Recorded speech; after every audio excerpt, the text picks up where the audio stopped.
Hey everyone, welcome back to TechMan.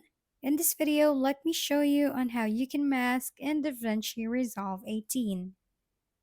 First, we have our video here, along with the text that we want to be behind our subject.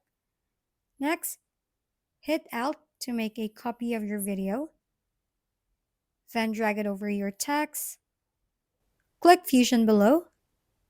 After selecting the top clip, once you release Control and hit space, this prompt will appear. Simply type Magic Mask into the search bar and hit Add. You'll see that the cursor changed to a dropper. To select your topic, simply click on a line in the video.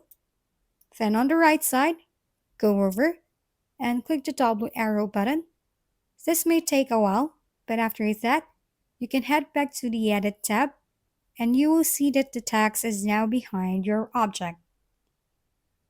If we've been helpful, kindly give us a thumbs up and don't forget to hit the subscribe and bell button for more contents. For any questions and suggestions, comment down below.